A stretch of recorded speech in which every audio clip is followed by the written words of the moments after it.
Hi అండి, అందరికీ నమస్తే. Welcome to our channel. దొండకాయలని కుక్ చేయకుండా పచ్చడి ఎలా తయారు చేసుకోవాలో చూద్దాం. ఇక్కడ నేను పావు కేజీ దొండకాయలను చిన్న ముక్కలుగా కట్ చేసుకున్నాను. అందులోకి సరిపడా పచ్చిమిర్చిని కూడా తీసుకున్నాను. ముందుగా స్టవ్ ఆన్ చేసుకొని ప్యాన్ పెట్టుకోవాలి.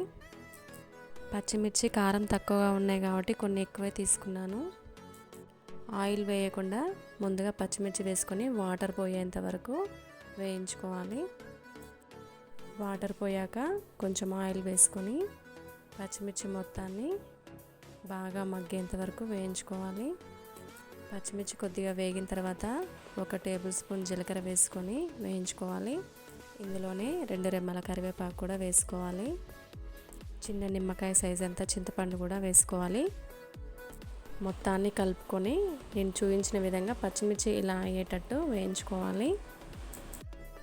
ఈ పచ్చిమిర్చిని వేరే ప్లేట్లోకి తీసుకొని చల్లారనివ్వాలి. పచ్చిమిర్చి చల్లారిన తర్వాత మిక్సీ గిన్నెలోకి వేసుకోవాలి. ఇందులోనే 4 వెల్లుల్లి రెబ్బలు, 1 టేబుల్ స్పూన్ సాల్ట్ వేసుకొని మొత్తాన్ని మిక్సీ పట్టుకోవాలి. పచ్చిమిర్చిని మిక్సీ పట్టుకున్న తర్వాత ఇందులోనే దొండకాయను కూడా వేసుకొని కోర్సుగా గ్రైండ్ చేసుకోవాలి. మరీ మెత్తగా చేసుకోవద్దండి. మరి మెత్తగా అయితే టేస్ట్ అంత బాగుండదు. తింటుంటే ముక్క పంటికి తగిలితే చాలా బాగుంటుంది. ఇప్పుడు ఈ పచ్చడిని పోపు వేసుకోవాలి. ఇంతకుముందు పచ్చిమిర్చి వేయించిన ప్యాన్ని స్టవ్ మీద పెట్టుకున్నాను. ప్యాన్ వేడెక్కిన తర్వాత 2 టేబుల్ స్పూన్ల ఆయిల్ తీసుకున్నాను. పోపులోకి మినప్పప్పు వేసుకుంటే బాగుంటుందండి. తింటుంటే పంట కింద తగిలితే టేస్టీగా అనిపిస్తుంది. ఆవాలు, జీలకర్ర వేసుకొని మొత్తాన్ని వేయించుకున్నాను. ఇప్పుడు ఇందులోకి 2 వెల్లుల్లి రెబ్బలు, 2 ఎండుమిర్చి కూడా వేసుకొని మొత్తాన్ని వేయించుకున్నాను. ఇప్పుడు ఇందులోకి చిటికెడు ఇంగువ పౌడర్ని వేసుకున్నాను. ఇది వేసుకుంటే టేస్ట్ బాగుంటుంది.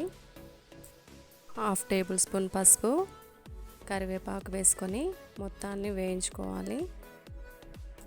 మిక్సీ పట్టుకొని పక్కకు పెట్టుకున్న పచ్చడిని ఇందులో వేసుకొని పచ్చివాసన పోయేంత వరకు 1-2 నిమిషాలు మగ్గించుకోవాలి. అంతే అండి, పచ్చి దొండకాయ పచ్చడి రెడీ అయిపోయింది. ఇది హెల్త్కి కూడా చాలా మంచిది. ఈ వీడియో కనుక మీకు నచ్చినట్లయితే లైక్ చేయండి, షేర్ చేయండి, సబ్స్క్రైబ్ చేసుకోండి.